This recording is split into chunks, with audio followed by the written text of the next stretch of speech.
नमस्कार दोस्तों, मैं राजवीर अपने YouTube channel study with Rajveer में आपका स्वागत करता हूं। दोस्तों, आज हम लोग जो आगामी होने वाली परीक्षाएं हैं उनसे संबंधित महत्वपूर्ण क्वेश्चन के बारे में चर्चा करेंगे। वो बहुत सारे क्वेश्चन हैं, चाहे जो भी हो, वन लाइनर पूछे जाते हैं, वो भी क्वेश्चन के बारे में हम बात करेंगे। और जो आगे वाली जो परीक्षा होने वाली है, हम टेट से संबंधित भी, टेट में आप दोस्तों पढ़ोगे, टेट से महत्वपूर्ण क्वेश्चन मिलेंगे, या अन्य कोई भी एग्जाम देना चाह रहे हो उसमें भी ये आपके लिए बहुत ही उपयोगी सिद्ध होंगे। आइए दोस्तों, इस चीज की हम गारंटी ले रहे हैं कि यदि आगे हम पढ़ते हैं तो इस वीडियो को आप देखोगे तो आपको ऐसा नहीं लगेगा कि हमको पढ़ने से कोई फायदा नहीं हुआ। निश्चित ही निश्चित एक या दो क्वेश्चन आपको 100% मिलने वाले हैं। और इस उम्मीद के साथ कहते हैं कि यदि आप इसको देखोगे, इस प्रकार के ही क्वेश्चन की हम निरंतर आपको श्रृंखला उपलब्ध कराते रहेंगे। दोस्तों, आइए देखते हैं क्या क्वेश्चन बनते हैं, क्या क्वेश्चन पूछे जाते हैं, उनके बारे में आज हम चर्चा करेंगे। आइए देखते हैं। सबसे पहले हम लोग बात करें को हम मेला से क्वेश्चन होता है, बहुत इंपॉर्टेंट क्वेश्चन होता है। जैसे आपसे भैया पूछ दिया जाता है, एशिया का सबसे बड़ा पशु मेला कहां लगता है? भाई, एशिया का सबसे बड़ा पशु मेला, एशिया का सबसे बड़ा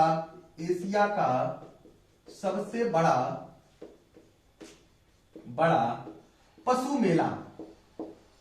अरे भाई, एशिया की बात हो रही और एशिया में ही हमारा भारत आता है। क्या आता है? एशिया में हमारा भारत आता है। तो एशिया में सबसे बड़ा पशु मेला कहां लगता है? तो भाई सोनपुर में लगता है। कहां लगता है? सोनपुर में लगता है। हमारा आंसर क्या हो गया? सोनपुर। अरे दोस्तों, इतने से काम नहीं चलने वाला, आगे भी देखते। सोनपुर पड़ता कहां है? मान लीजिए उसने पूछा एशिया का सबसे बड़ा मेला सोनपुर लगता है, तो सोनपुर कहां पड़ता है? तो हम तुरंत आंसर करेंगे, भाई सोनपुर कहां है? बिहार में। कहां पर है? बिहार में है। बिल्कुल सही बात। ये आपसे थोड़ा और कुछ कर दे क्या? नहीं, हम आपसे और कुछ जानना चाहते हैं। तो आपसे ये भी जानना चाहते हैं कि सोनपुर जो मेला बिहार में लगता है, भाई वर्ष में कितनी बार लगता है? एक बार लगता है कि दो बार लगता है, या प्रतिवर्ष लगता है कि 6 महीने में लगता है कि 6 साल में लगता है? तो दोस्तों, जो ये एशिया का सबसे बड़ा मेला सोनपुर जो मेला है, तो सोनपुर मेला जो बिहार में लगता है, ये प्रतिवर्ष लगता है। भाई कब लगता है? प्रतिवर्ष लगता है। प्रतिवर्ष लगता है। प्रतिवर्ष लगता है। अब प्रतिवर्ष लगता है तो कब लगेगा? बात यह है कि प्रतिवर्ष लगता है तो कब लगता है? तो दोस्तों, ये मेला कार्तिक पूर्णिमा को लगता है। कब लगता है? कार्तिक पूर्णिमा को लगता है। जो ये मेला है जो कार्तिक पूर्णिमा को लगता है, तो कार्तिक पूर्णिमा, अब कार्तिक पूर्णिमा हिंदी के महीने में हम बात करें, कार्तिक की बात करते हैं, इधर हम अंग्रेजी के महीनों की बात कर ले तो कार्तिक पूर्णिमा कब आएगी? तो लगभग कार्तिक जो मेला आएगा वो नवंबर और दिसंबर में पड़ता है। कब पड़ेगा जाके? नवंबर व दिसंबर का महीना आएगा। कौन सा महीना आएगा? नवंबर व दिसंबर का महीना आता है।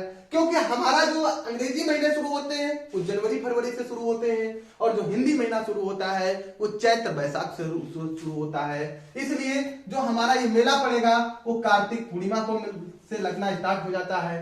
अब कार्तिक पूर्णिमा नवंबर और दिसंबर के महीने में आती है। उसके बाद इस मेले का जो प्रमुख आकर्षण केंद्र रहा है वो हाथी बाजार है। इस मेले का प्रमुख आकर्षण केंद्र क्या है भैया? हाथी बाजार। हाथी बाजार कहने मतलब हाथी भी आते हैं, हाथियों का मेला है। और ये हाथी बाजार एक महत्वपूर्ण मेला है। क्या है भैया? एक महत्वपूर्ण मेला है।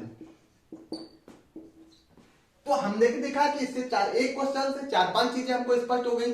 इसके बाद एक क्वेश्चन पूछा जाता है आपसे। अगला क्वेश्चन हम बात ले ले तो राष्ट्रीय एकता परिषद क्या है? राष्ट्रीय एकता परिषद। अब भाई राष्ट्रीय एकता परिषद, तो इससे भी क्वेश्चन बन जाते हैं। तो राष्ट्रीय एकता परिषद की बात करें तो इसका गठन कब हुआ? 1961 में हुआ। कब हुआ भैया? 1961 में हुआ। किससे हुआ? तो हमारे जो राष्ट्रीय एकता परिषद की स्थापना केंद्रीय सरकार के द्वारा की गई। किसके द्वारा की गई? केंद्रीय सरकार द्वारा। केंद्रीय सरकार द्वारा नई दिल्ली में की गई। कहां पर की गई? नई दिल्ली में की गई।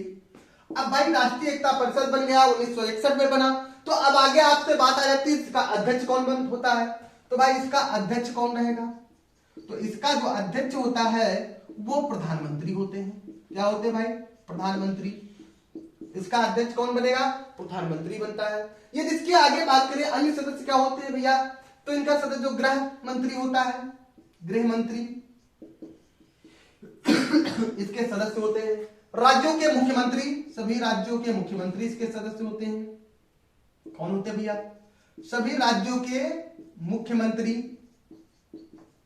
इसके सदस्य बनते हैं। तो देखा हमने क्या क्या देखा, राष्ट्रीय एकता परिषद 1961 में आई, केंद्रीय सरकार के द्वारा नई दिल्ली में गठन किया गया। इसका अध्यक्ष कौन होता है?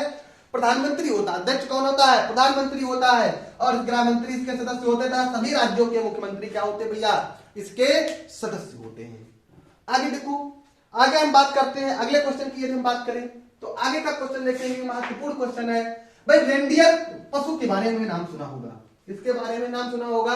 एक रेंडियर पशु होता है, हम कह सकते हैं ये एक बर्फीली जगहों में पाया जाने वाला एक पशु है, या भेड़ की प्रजाति का जैसा मालूम पड़ता है, भेड़ जैसा होता है, ऊंचा पशु होता है, जिसका नाम क्या होता है? रेंडियर। रेंडियर ये भैया टुंड्रा प्रदेशों में पाया जाता है। रेंडियर कहां पाया जाता है, किन प्रकार के प्रदेशों में पाया जाता है? टुंड्रा प्रदेशों में पाया जाता है। कहां पाया जाता है? टुंड्रा प्रदेशों में पाया जाता है। अब ये जो टुंड्रा प्रदेश होते हैं जहां पर क्या होती है? बर्फ जमा होती है। क्या होती है? जहां पर बर्फ पाए जाते हैं या बर्फीले स्थानों पर पाया जाता है। कहां पर भैया? बर्फीला स्थान जहां पर होगा, बर्फीला स्थान, वहां पर ये रेंडियर पाया जाता है। अब रेंडियर का जो काम होता है, इसका काम क्या है? ये माल ढोना, माल भाड़ा ढोने के काम में आता है। किसके भैया? ढोने के काम में आता है। तथा जब बहुत अधिक सर्दी होती है तो लोग इसकी खाल के क्या करते हैं भैया? वस्त्र बनाते हैं। क्या होता है? लोग इसकी खाल के क्या करते हैं? लोग अधिक सर्दी से बचने के लिए, अधिक सर्दी से बचने के लिए इसकी खाल को वस्त्र के रूप में प्रयोग करते हैं। वस्त्र के रूप में प्रयोग करते हैं। तो दोस्तों बात क्या है? रेंडियर टुंड्रा प्रदेशों में पाए जाने वाला एक जंतु है। क्या है? टुंड्रा प्रदेशों में पाया जाने वाला एक जंतु है। ये बर्फीली स्थान, टुंड्रा प्रदेश मतलब जो बर्फीले स्थान होते हैं जहां पर बर्फ पाई जाती है, उन क्षेत्रों में ये पाया जाता है। ये माल भाड़ा ढोने के काम में आता है। किसके काम में आता है? माल भाड़ा ढोने के काम में आता है। लोग अधिक सर्दी से बचने के लिए इसकी खाल का उपयोग वस्त्र के रूप में करते हैं। मतलब जो इसकी खाल को निकाल लेते हैं, इसका शिकार करते हैं और उसकी खाल को निकाल करके क्या करते हैं भैया? वस्त्र बनाते हैं और सर्दियों से या बर्फीली स्थानों पर अपने शरीर की सुरक्षा करते हैं। महत्वपूर्ण क्वेश्चन। इसके बाद जो अगला एक और महत्वपूर्ण क्वेश्चन है जिस पर हम थोड़ा चर्चा करेंगे। अब वो क्वेश्चन क्या है? देखो उसमें हम बात क्या करने वाले हैं, एक बहुत महत्वपूर्ण क्वेश्चन है। यदि हम उस पर बात करें तो आप लोगों ने पढ़ा होगा, घास के मैदानों के बारे में बात की होगी। किसके बारे में बात की होगी? घास के मैदानों के बारे में बात की होगी। कुछ घास के मैदान भारत में भी पड़ते हैं, कुछ भारत के बाहर पड़ते हैं। तो हम सारे कुछ घास के मैदान जो प्रमुख मैदान है, जो हमारी परीक्षा के लिए बहुत महत्वपूर्ण है, हम उस परीक्षा की दृष्टि से जो महत्वपूर्ण घास के मैदान है उस पर चर्चा करेंगे।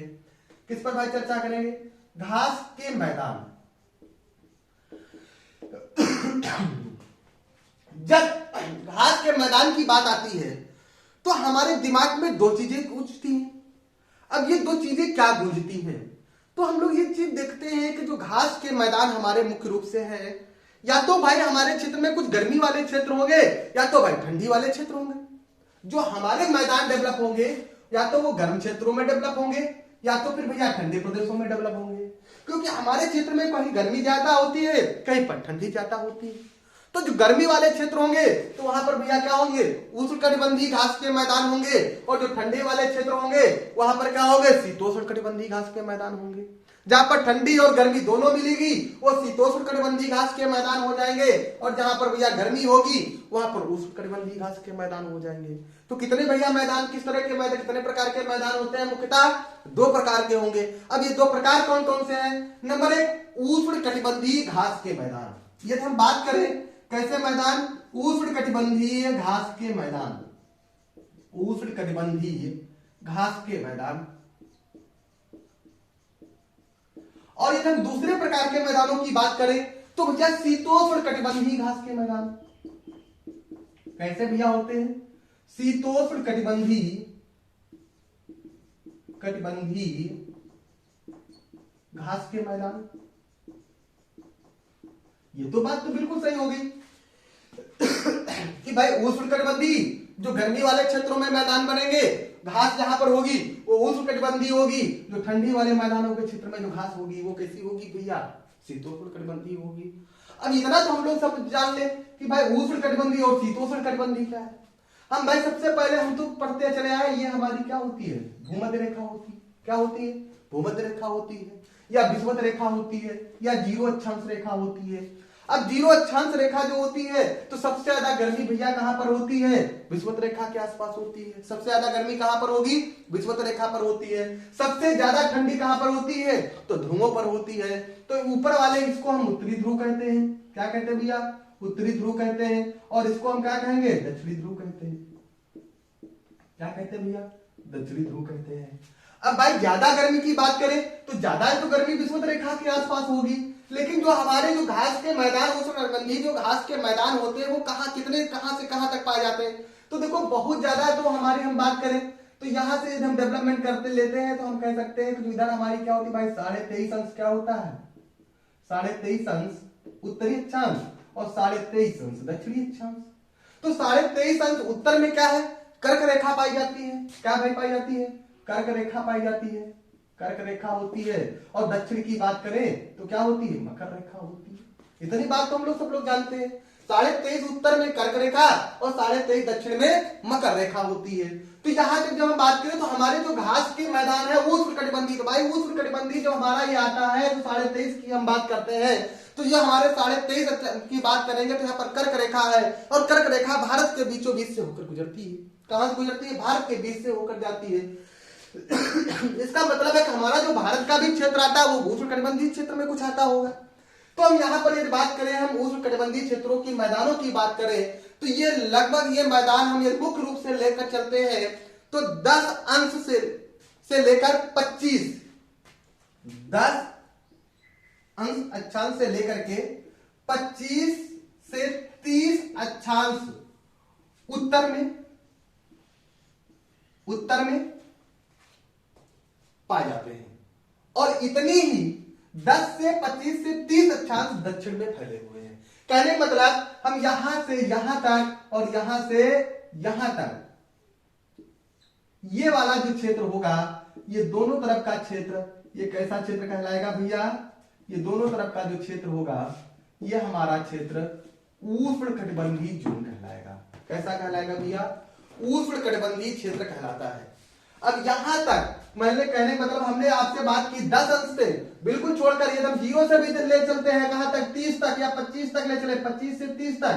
तो ये सारा क्षेत्र कहां तक आएगा, उष्णकटिबंधीय घास के मैदान में आ जाता है। कहां तक आ जाता है, उष्णकटिबंधीय। तो मुख्य रूप से जो हमारा 25 अक्षांश वाला है जहां तक तो मुख्य रूप से उष्णकटिबंधीय आता है। और यही क्षेत्र हमारी कहां भैया, दक्षिण में भी लागू है। तो कुछ जो यहां पर उष्णकटिबंधीय जितने वाले क्षेत्र में जो घास के मैदान होंगे वो हमारे कैसे घास के मैदान होंगे, उष्णकटिबंधीय घास के मैदान होंगे। इन उष्णकटिबंधीय घास के मैदानों में देखते हैं अब कौन कौन से घास के मैदान है जो यहां पर पाए जाएंगे। या इसी जगह हम शीतोष्णकटिबंधीय घास के मैदान की बात कर लें। किसकी बात कर लें, शीतोष्णकटिबंधीय घास के मैदान की बात कर लें। तो भाई इससे ऊपर मतलब 30 अंश से लेकर के लगभग कितना हम 45 तक चले जाए, कितना चले जाए, 30 से 45 अक्षांश, 45 चले आ जाए, यहां पर आ जाए तो 30 से लेकर के 45, यहां से लेकर के यहां तक, जो 30 से लेकर 45 अक्षांश के बीच जो घास के मैदान डेवलप होते हैं वो कैसे होंगे, शीतोष्णकटिबंधीय घास के मैदान होते हैं। कैसे मैदान होते हैं, शीतोष्णकटिबंधीय। अब भाई जो हमारे मैदान होते हैं ये तो है नहीं पर्टिकुलर थोड़ी जगह में फैले हुए हैं भाई, ये तो एक एक देश में फैले हुए हैं, एक एक दो दो राज्यों में फैले हुए हैं। कोई कोई घास का मैदान दो दो देशों में फैला हुआ है, या उसके आसपास देशों में पाए जाने वाले मैदान घास उसी मैदानों के नाम से जानी जाती है। या तो उस क्षेत्र में पाए जाने वाले तो उष्णकटिबंधीय और शीतोष्ण क्षेत्र में पाए जाने वाले शीतोष्णकटिबंधीय घास के मैदान है। आइए दोस्तों देखते हैं कुछ परीक्षा में महत्वपूर्ण घास के मैदान पूछे जाते हैं, उनकी स्थिति आपसे पूछी जाती है। तो वो स्थिति कहां पर है उसके बारे में हम बात करें तो सबसे पहले हम बात करें उष्णकटिबंधीय तो सवाना घास के मैदान। किसकी बात करें, सवाना घास के मैदान। अरे भाई सवाना घास का मैदान कहां पर है, तो देखो सवाना अब उष्णकटिबंधीय है तो उष्णकटिबंधीय है तो कहने मतलब हमारा तो जोन इतना ही होगा 10 से लेकर 25 या 30 के बीच में होगा, या हम क्या कह सकते हैं भाई 0 से लेकर के 30 के आसपास क्षेत्रों में पाया जाएगा। तो जो सवाना घास का मैदान होता है ये भैया कहां पर है? अफ्रीका में है। कहां पर है सवाना घास का मैदान? अफ्रीका में है। किस देश में है? अफ्रीका देश में है। सवाना घास का मैदान कहां पर है? अफ्रीका देश में है। अब भैया ये सबसे बड़ा घास का मैदान है। यदि आज से कह दिया जाए सबसे बड़ा घास का मैदान कौन सा है, तो सबसे बड़ा घास का मैदान यही है भैया। कौन? सवाना घास का मैदान है सबसे बड़ा घास का मैदान, बड़ा घास का मैदान। और ये कैसा मैदान है भैया? ये भैया उष्णकटिबंधीय घास का मैदान है। कैसा है? उष्णकटिबंधीय घास का मैदान है। अब आपसे पूछा जाए दूसरा, यदि हम घास के मैदान की बात करें, दूसरा घास का मैदान जो है वो लानोज है। कौन सा है? Number 2 llanos. अब लानोज कहां पर है भैया? लानोज घास का मैदान, लानोज घास का मैदान कहां पर है? वेनेजुएला में पाया जाता है। अब वेनेजुएला के आसपास जो क्षेत्र है वेनेजुएला में पाया जाता है। तो भाई जो ये अब देखो जो लानोज घास का मैदान है ये कहां पर पाया जाता है? वेनेजुएला में पाया जाता है। अब भाई ये जो घास का मैदान है ये भी कैसा है? उष्णकटिबंधीय है। उष्णकटिबंधीय है तो कहां पाया जाएगा? वेनेजुएला के क्षेत्र में पाया। वेनेजुएला के आसपास जो क्षेत्र फैले हुए हैं उसे हम घास के मैदान कहते हैं। ठीक है, तो कौन सा है? लानोज हो गया। लानोज के बाद फिर अगला देखते हैं घास का मैदान कौन सा है। तीसरा घास का मैदान हम लोग बात करें तो जो तीसरा घास का मैदान है वो कंपास। कौन सा है? कंपास घास का मैदान, कंपास। अब बात करें कंपास घास का मैदान तो कंपास घास का मैदान कहां पर है? ब्राजील में है। कहां पर है भैया? ब्राजील में पाया जाता है। तो कंपास घास का मैदान कहां पर है? ब्राजील में है। ये भी क्या है? ये भी उष्णकटिबंधीय घास का मैदान है। अगले हम घास के मैदान की बात करें तो पार्कलैंड। कौन सा है? पार्कलैंड घास का मैदान। अगला घास का मैदान है पार्कलैंड, पार्कलैंड घास का मैदान। अब ये जो पार्कलैंड घास का मैदान है ये कहां पर पड़ता है? तो दक्षिण अफ्रीका। कहां पर है भैया? ये दक्षिण अफ्रीका में है। एक देश में पाया जाता है दक्षिण अफ्रीका। पार्कलैंड घास का मैदान कहां पर है? दक्षिण अफ्रीका। इसके बाद हम बात करें सिल्वास। कौन सा घास का मैदान है अगला? सिल्वास की बात करें तो सिल्वास घास का मैदान कहां पर है? सिल्वास घास का मैदान अमेजन बेसिन में पाया जाता है। कहां पर पाया जाता है? अमेजन बेसिन में पाया जाता है। Amazon basin. तो सिल्वास घास का मैदान अमेजन बेसिन है। तो ये जो प्रमुख घास के मैदान है कैसे है? उष्णकटिबंधीय मतलब गर्मी क्षेत्रों में पाए जाते हैं। यदि हम बात करें कहां से कहां तक पाए जाते हैं तो 10 से लेकर के 30 अक्षांश तक आसपास के क्षेत्रों में पाए जाते हैं, या 0 से 30 अक्षांश उत्तरी अक्षांश में पाए जाते हैं। तो इन्हें हम क्या कहते हैं भैया? उष्णकटिबंधीय घास के मैदान कहते हैं। इसके बाद यदि हम बात करें भैया शीतोष्णकटिबंधीय घास के मैदान, तो शीतोष्णकटिबंधीय घास के मैदान कहां पर पाए जाते हैं? तो इनके बारे में हम बात करें। अब जैसे हमारी बात आती है प्रेरी, शीतोष्णकटिबंधीय घास के मैदान की हम बात करें तो प्रेरी घास के मैदान, प्रेरी घास के मैदान, घास के मैदान। अब जो प्रेरी घास का मैदान है ये प्रेरी घास का मैदान कहां पाया जाता है भैया? अमेरिका में पाया जाता है। कहां पाया जाता है? उत्तरी अमेरिका, उत्तरी अमेरिका। प्रेरी घास का मैदान उत्तरी अमेरिका में पाया जाता है। अब देखो ये उत्तरी अमेरिका जो वहां के आसपास पूरा क्षेत्र है वहां पर फैला हुआ है। कौन सा घास का मैदान है? प्रेरी घास का मैदान है। कहां पर फैला है? उत्तरी अमेरिका में फैला हुआ है। अब ये देखो कैसा है? ये ठंडा है। कैसा है? शीतोष्णकटिबंधीय है। यहाँ पर चलने वाली कुछ हवाएं आती हैं जो गर्म हवाएं होती हैं, जो चिरूक हवाएं कहलाती हैं। ये हवाएं जब वहां पर प्रवेश कर जाती हैं तो वहां पर ठंडी और गर्मी से मिलकर के क्या होता है? वहां के जो मैदानी क्षेत्र में जो घास उत्पन्न होती है वो प्रेरी के नाम से जानी जाती है। और ये प्रेरी घास के मैदान होते हैं। कहां पर है? उत्तरी अमेरिका में पाए जाते हैं। अब देखो इसके बारे में जब हम लोग बात करें तो आगे जब हम इस पर चर्चा करते हैं तो देखते हैं आगे क्या होता है। तो इसके बारे में जब हम लोग बात करते हैं प्रेरी घास के मैदानों में बात करते हैं तो देखते हैं कि यहाँ पर जो घास के मैदान हैं वो कैसे उगते हैं। तो जहां पर ठंडी और गर्मी दोनों मिल जाती है तो वहां पर क्या होती है भैया? चिरूक हवाएं होती हैं, जो गर्म हवाएं होती हैं रॉकी पर्वत के सहारे से होकर मैदानी क्षेत्र में प्रवेश कर जाती हैं। अब वहीं से ये मुलायम घास तैयार हो जाती है जिसे हम क्या कहते हैं? प्रेरी घास के मैदान कहते हैं, जो उत्तरी अमेरिका में पाई जाती है। अब यहाँ पर देखा होगा इस मैदान ये जो हमारा उत्तरी अमेरिका है प्रेरी घास के मैदान है, यहाँ पर भैया क्या होता है? गेहूं का उत्पादन अधिक होता है। यहीं पर विनिपेग पाई जाती है।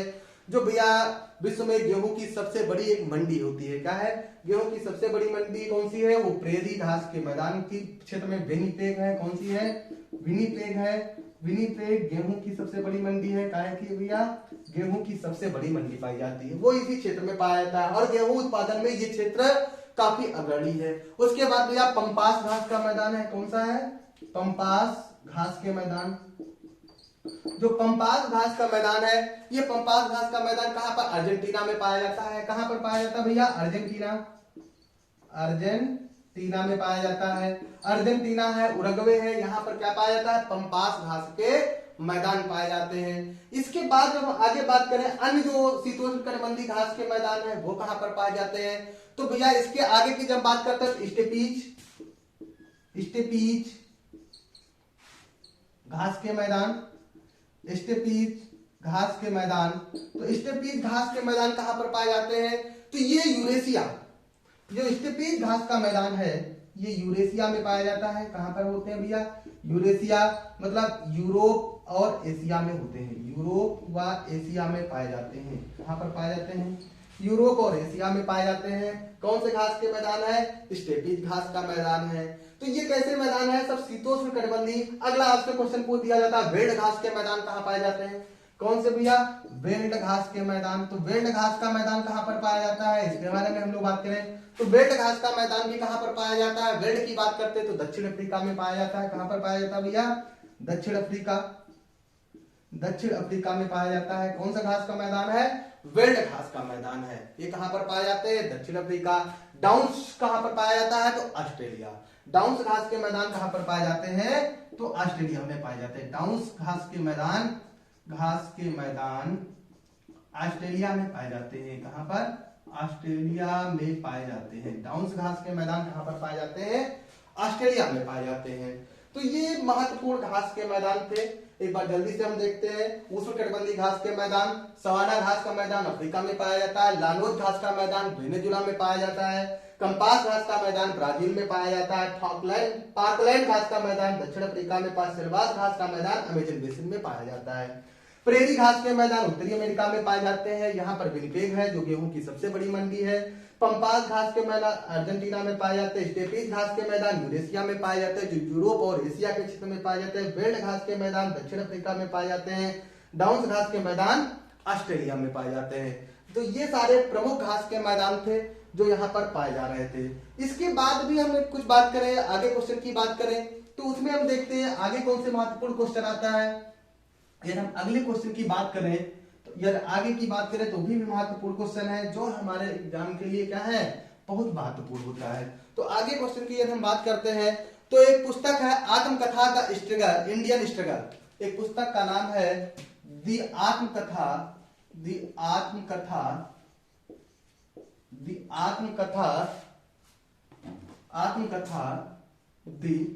Indian struggle. ये पुस्तक किसकी है? Indian struggle. ये पुस्तक किसकी है? तो ये भैया पुस्तक किसकी है? सुभाष चंद्र बोस की पुस्तक है। किसकी पुस्तक है? सुभाष चंद्र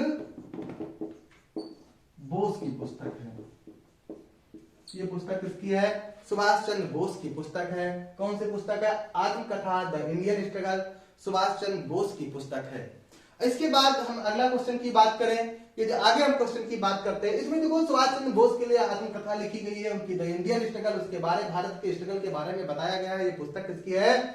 नेताजी सुभाष चंद्र बोस की है। अब आगे बात आती है जड़ी बूटियों की रानी किसे कहा जाता है। क्वेश्चन क्या है? जड़ी बूटियों की रानी किसे कहा जाता है? जड़ी बूटियों की रानी किसे कहा जाता है? जड़ी बूटियों की रानी बहुत इंपॉर्टेंस है हम लोगों के लिए। एक महत्वपूर्ण पौधा है।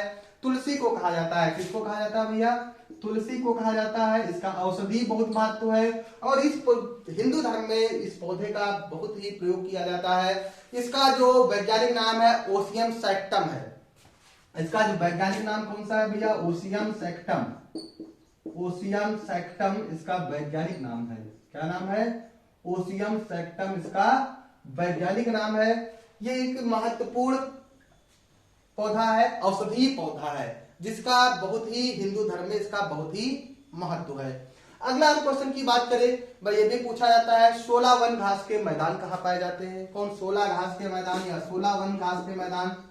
16 वन घास के मैदान, घास के मैदान कहां पर पाए जाते हैं? तो 16 वन घास के मैदान पश्चिमी घाट में पाए जाते हैं। कहां पर पाए जाते हैं भैया? पश्चिमी घाट। 16 वन घास के मैदान पश्चिमी घाट में पाए जाते हैं। कहां पर पाए जाते हैं भैया? पश्चिमी घाट। भारत में सर्वाधिक जैव विविधता भी पश्चिमी घाट में पाई जाती है। जैव विविधता कहां पर पाई जाती है? सर्वाधिक जैव विविधता पश्चिमी घाट पर ही पाई जाती है। भारत में सर्वाधिक जैव विविधता, बायोडायवर्सिटी, ये भी पश्चिमी घाट पर पाए जाते हैं। अगला है बुग्याल या पयाल। बुग्याल या पयाल घास के मैदान कहां पर पाए जाते हैं? बुग्याल या पयाल घास के मैदान ये उत्तराखंड में पाए जाते हैं। कहां पर पाए जाते हैं भैया? उत्तराखंड में पाए जाते हैं। उत्तराखंड में पाए जाते हैं। कौन घास के मैदान है? बुग्याल या पयाल घास के मैदान कहां पाए जाते हैं? उत्तराखंड में पाए जाते हैं। इसके बाद हम बात करते हैं सोनमर्ग या गुलमर्ग घास के मैदान। ये भी आपसे क्वेश्चन पूछा जाता है। सोनमर्ग या गुलमर्ग घास के मैदान, या गुलमर्ग घास के मैदान ये कहां पर पाए जाते हैं? तो जम्मू कश्मीर में पाए जाते हैं। कहां पर पाए जाते हैं भैया? जम्मू कश्मीर में पाए जाते हैं। जम्मू कश्मीर में पाए जाते हैं। कौन घास मैदान है? सोनमर्ग या गुलमर्ग घास के मैदान कहां पाए जाते हैं भैया? सब जम्मू कश्मीर में पाए जाते हैं। इसके बाद हम लोग बात करें, अगले क्वेश्चन की बात करें तो खाने योग्य कवक कौन सा है? एक क्वेश्चन ये भी पूछा जाता है कि भैया खाने योग्य कवक कौन सा है? तो जो खाने योग्य कवक की बात आती है, कवक आप सब लोग जानते हो कि स्पोरोफाइट्स होते हैं, मृतोपजीवी होते हैं। कहने मतलब जो अपने जीवाश्मों पर अपना विकास करते हैं वो क्या कहलाते हैं भैया? कवक कहलाते हैं। तो खाने योग्य कवक कौन सा है? खाने योग्य कवक। तो हम लोग खाने योग्य कवक की बात करें तो खाने योग्य कवक कौन सा है? एगेरिस है, एगेरिकस है। कौन सा है? एगेरिकस। यह एक कवक है जिसे हम क्या करते हैं भैया? खाते हैं। इसके बाद जो खाने योग्य कवक है मशरूम है। मशरूम भी एक प्रकार का कवक है। कौन सा है? मशरूम। मशरूम भी हम लोग खाते हैं, ये भी एक प्रकार का कवक है। तो ये खाने योग्य कवक है। आगे यदि हम बात करें तो हम देखेंगे इस प्रकार के अगले जो महत्वपूर्ण क्वेश्चन है ये दोनों पर हम चर्चा करते हैं। तो हम देखेंगे कि आगे कौन से महत्वपूर्ण क्वेश्चन आ रहे हैं। तो हम आगे देखें क्या क्या क्वेश्चन पूछे जाते हैं। इसके लिए हम निरंतर आपको ऐसी ही कुछ क्लासें आपको उपलब्ध कराते रहेंगे जो हम आपके लिए महत्वपूर्ण है। और हम देखेंगे कि आगे क्या है, कैसे क्वेश्चन बन रहे हैं। आगे क्वेश्चन के बारे में जब बात करें तो हम चर्चा करते हैं कि आगे कौन सा क्वेश्चन है। अगला क्वेश्चन जैसे पूछा गया था रक्त कैल्शियम के स्तर का नियंत्रण, मतलब रक्त में जो कैल्शियम होता है, जो तत्व होते हैं, उनका जो नियंत्रण कौन सा हार्मोन करता है। तो रक्त में जो कैल्शियम स्तर होता है इसका जो नियंत्रण कौन सा हार्मोन करता है? पैराथार्मोन हार्मोन करता है। कौन सा करता है भैया? रक्त में कैल्शियम या अन्य तत्वों का जो नियंत्रण करने वाला हार्मोन है, नियंत्रण करने वाला हार्मोन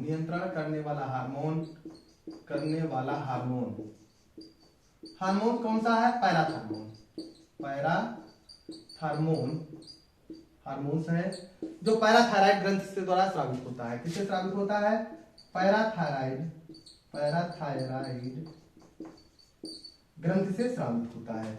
अब पैराथायराइड, ये थायराइड ग्रंथि के चारों कोनों पर एक बटन जैसी आकृति दिखाई पड़ती है जिससे निकलने वाला हार्मोन कैसा हार्मोन है भैया? पैराथायराइड पैराथार्मोन हार्मोन है जो हमारे इसमें पाए जाने वाले क्या होते हैं? जो कैल्शियम तत्व होता है इनका क्या करता है? नियंत्रण करने का कार्य करता है। फिर आगे हम आपको बहुत सारे हार्मोन्स के बारे में चर्चा करेंगे। इसके बाद हम कुछ ऐसे रोगों के बारे में बात कर ले जो जल प्रदूषण से संबंधित रोग होते हैं, जो हमारे एग्जाम के लिए बहुत ही महत्वपूर्ण होते हैं और पाए जाते हैं। तो आइए हम उस पर भी चर्चा करते हैं, देखते हैं कौन कौन से ऐसे रोग, ऐसे जल प्रदूषण संबंधित रोग हैं जिन पर हम बात करें और जो हमारे लिए बहुत ही महत्वपूर्ण है या उपयोगी हैं। तो सबसे पहले हम बात करें आर्सेनिक की बात करते हैं। किसकी बात करें? आर्सेनिक की बात करें। आर्सेनिक यह एक तत्व होता है जो जल प्रदूषण के कारण होता है, जल में अधिकता के कारण होता है। तो यह गंगा एवं ब्रह्मपुत्र के मैदानी इलाकों में ये बहुत ही अधिक है। कहां पर? गंगा एवं ब्रह्मपुत्र। कहां पर है भैया? गंगा एवं ब्रह्मपुत्र के मैदानी इलाकों में ये बहुतायत मात्रा में पाया जाता है। भैया ये सबसे ज्यादा यदि पूछा जाए कहां पाया जाता है तो पश्चिम बंगाल। राज्य पूछे तो कौन सा होता है? पश्चिम बंगाल। तो सबसे ज्यादा जो आर्सेनिक की अधिकता पाई गई है वो कहां पर पाई गई है? पश्चिम बंगाल में आया। सबसे पहले भारत में कब इसको खुद पता कब चला था? तो भारत में 1983 में इसको पता चला कि ये पश्चिम बंगाल में बहुतायत में पाया जाता है। अब भैया इससे अधिकता से कौन सा रोग होता है? तो ब्लैक फुट नामक एक रोग हो जाता है। क्या होता है? ब्लैक फुट रोग। कौन सा है? ब्लैक फुट नामक एक रोग हो जाता है। अब ब्लैक फुट किसकी अधिकता के कारण होता है? तो आर्सेनिक की अधिकता के कारण होता है। इसके बाद हम अगले क्वेश्चन की बात करें, जो अगला एक महत्वपूर्ण क्वेश्चन है मिनीमाटा। कौन सा भैया है? मिनीमाटा। मिनीमाटा ये भी एक रोग है। कहां पर पाया जाता है? तो इसके जापान के लोगों में ये पाया गया। कहां पर पाया गया? जापान के लोगों में पाया गया। इसकी 1956 में इसकी खोज हुई। कहां हुई? 1956। कहां पर? जापान के लोगों में पाया गया। भैया वहां पर क्या थी? एक फैक्ट्री थी। वहां से क्या हुआ? मरकरी नामक एक रसायन निकलता था जो पारा की अधिकता के कारण होता था। तो ये जो पारा है, पारा की अधिकता से होता है। किससे होता है भैया? पारा की अधिकता के कारण होता है। यह जो पारा निकलकर कहां चला गया? मिनीमाटा नामक एक खाड़ी में आया। कहां पर पहुंच गया? मिनीमाटा नाम की एक खाड़ी थी जापान में, उस खाड़ी में पहुंचा। वहां से क्या हुआ? मछलियों ने इसको खा लिया। किसने खा लिया? मछलियों ने इसका भक्षण कर खाया और ये मछलियों में पहुंच गया और लोग इसको खाने से लोगों में पहुंच गया और इससे कौन सा रोग हो गया? मिनीमाटा नामक रोग हो गया। अब इसकी अधिकता से देखो होता क्या है? हमारा शरीर सुन्न हो जाता है, मतलब दिखाई कम पड़ता है। पक्षघात जिसे हम लकवा कहते हैं, क्या हो? शरीर का सुन्न होना, शरीर का सुन्न होना, पक्षाघात या जिसे को हम लकवा कहते हैं, आदि रोग हमको दिखाई पड़ते हैं। इसके बाद हम एक अगला रोग पढ़ते हैं, इटाई नामक रोग हो जाता है। कौन सा रोग है भैया? इटाई नामक रोग होता है। कौन सा रोग है? इटाई। अब इटाई रोग की बात आती है तो इटाई रोग किसकी अधिकता के कारण होता है? कैडमियम की अधिकता के कारण होता है। किसकी? कैडमियम की अधिकता के कारण होता है। कैडमियम की अधिकता के कारण हो जाता है अधिकता। इसका भी पता सर्वप्रथम कहां? जापान में ही चला था। ये रोग भी 1912 में कहां पर खोजा गया? जापान में खोजा गया। कहां पर? जापान में भी इसी रोग का पता चला। अब इटाई रोग के कारण क्या होता था भाई? कौन से ऐसे लक्षण होते थे? तो जोड़ों में दर्द हो जाता था। क्या होता था? जोड़ों में दर्द होता था। जोड़ों में दर्द इस रोग का प्रमुख लक्षण माना गया। कौन सा? इटाई रोग। इसके अलावा एक महत्वपूर्ण होता है ब्लू बेबी सिंड्रोम। कौन सा रोग होता है? ब्लू बेबी सिंड्रोम होता है। Blue baby syndrome. आजकल यह रोग भी लोगों में बहुत फैल रहा था। ब्लू बेबी जो सिंड्रोम होता है भैया, ये नाइट्रेट की अधिकता के कारण हो जाता है। किसके कारण होता है? नाइट्रेट की अधिकता के कारण होता है। नाइट्रेट की अधिकता से होता है। इसमें होता क्या है भैया? ऑक्सीजन की क्या हो जाती है भैया शरीर में? तो कैसी होती है? शरीर जो होती है वो नीला हो जाता है। इसमें शरीर क्या होता है? नीला हो जाता है। शरीर नीला पड़ जाता है। कहने मतलब ये क्या होता है? नाइट्रेट ऑक्सीजन के साथ क्रिया कर जाता है और मिथेनोग्लोबिन बना देता है। क्या होता है? मिथेनोग्लोबिन बनाता है। ये सॉरी इसमें क्या होता है भैया? ऑक्सीजन की कमी हो जाती है। क्या होता है? ऑक्सीजन की कमी हो जाती है और ये हीमोग्लोबिन के साथ नाइट्रेट क्रिया करेगा। नाइट्रेट क्या करता है? हीमोग्लोबिन के साथ क्रिया करता है। हीमोग्लोबिन के साथ क्रिया करता है और मिथेनोग्लोबिन क्या बना देता है? मिथेनोग्लोबिन नामक तत्व बना देता है और जिससे क्या होता है? बच्चे का शरीर कैसा होता है? नीला हो जाता है। तो ये सारे प्रमुख रोग थे जो हमारे एग्जाम में महत्वपूर्ण रूप से पूछे जाते हैं। तो इसी प्रकार के हम निरंतर आपको क्वेश्चन उपलब्ध कराते रहेंगे। ऐसे ही क्वेश्चन पढ़ने के लिए आप हमारे वीडियो को लाइक करें, शेयर करें और ज्यादा से ज्यादा लोग इस चैनल को सब्सक्राइब कर लें कि आगे हम आपको लाइव क्लासेस उपलब्ध करा सकें। थैंक यू, धन्यवाद।